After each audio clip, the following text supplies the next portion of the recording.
Ayan mismo.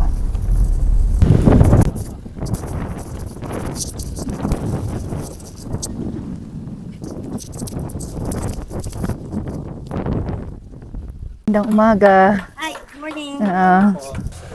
So, at least, pwede siya maging two-seater pa rin. Kahit pa. Hindi ba kayo dito? Saan po kaya yung headboard? Ito naman yung sa anak ni ma'am. Yung sinukatan namin kanina. Yung sa living room yun. Dito.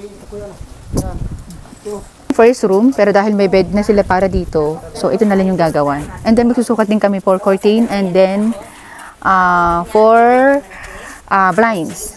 Ayan. Soon, lalagyan na rin po ito ng bubong. Hindi lang nila siguro nila natapos dahil nagawa ng bagyo. Ayan, dahil umuulan, dito muna kami. Nakikisulong kami, boys.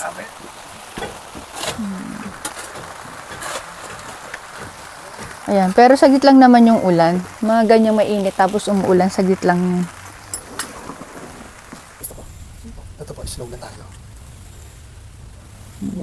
At pagkatapos nga po namin mag-ocular, ay isinama kami nila ma'am dito sa kainan. Masarap daw ang pagkain dito at madalas nga daw silang kumakain dito. Kaya talagang napalaban din ako. And take note, bukod sa masarap na, mura pa. Hirap nga akong ubusin yung rice. And napaka-talkative din ni ma'am. Kaya hindi ako nahirapan na pakisamahan. Thank you so much po sa lunch. Pagkatapos nga namin mag-ocular ng Cavite, ay dumiretso naman kami dito sa Tagaytay. Pinsan nga ako pala ito ni Habi. Shout out po at alam ko nagkita na rin tayo noon. Pero napakatagal ng panahon noon. Hindi pa ako nung content creator. Ang ganda ng view dito sa subdivision. Padapit hapon na nga ng mga oras na yan. Dala-dala nga ni Habi yung mga susi ng bahay nila. Kaya wala nang patumpik-tumpik pa, pinapasok na kami kaagad ng guard. Buti na nga lang at mahangin. Noong una, akala ko maliit lang yung bahay, pero nung pumasok na kami, ay may kalakihan din pala. Yung bandang living room nga lang nila ang medyo maliit. Nakapag-vlog nga rin ako ng maayos dito, nakunang ko ng maayos dahil kapag si Habi nag-ocular o nagsusukat, siya na rin yung nagsusulat para mas naiintindihan niya. Lahat na namin sinukatan dito, blind, sofa, pang-curtain, mga beds, dining set. Hindi ko nga lang alam kung ipapagawa nila lahat sa amin, pero ang importante, nasa amin na yung sukat. Maganda rin maglagay ng upuan dito sa may labas nila. At pagpasok ko nga sa loob ay nakita ko agad yung hagdanan at dito nga ako nag-isip dahil kapag maglalagay kami ng sofa sa taas ay medyo mahirap kapag ganito ang forma ng inyong hagdanan. Sumilip na rin ako dito sa may living room, pero walang problema pagdating naman sa pinto. Sinilip ko na rin yung CR nila at naki-CR na rin ako. Pasensya na po,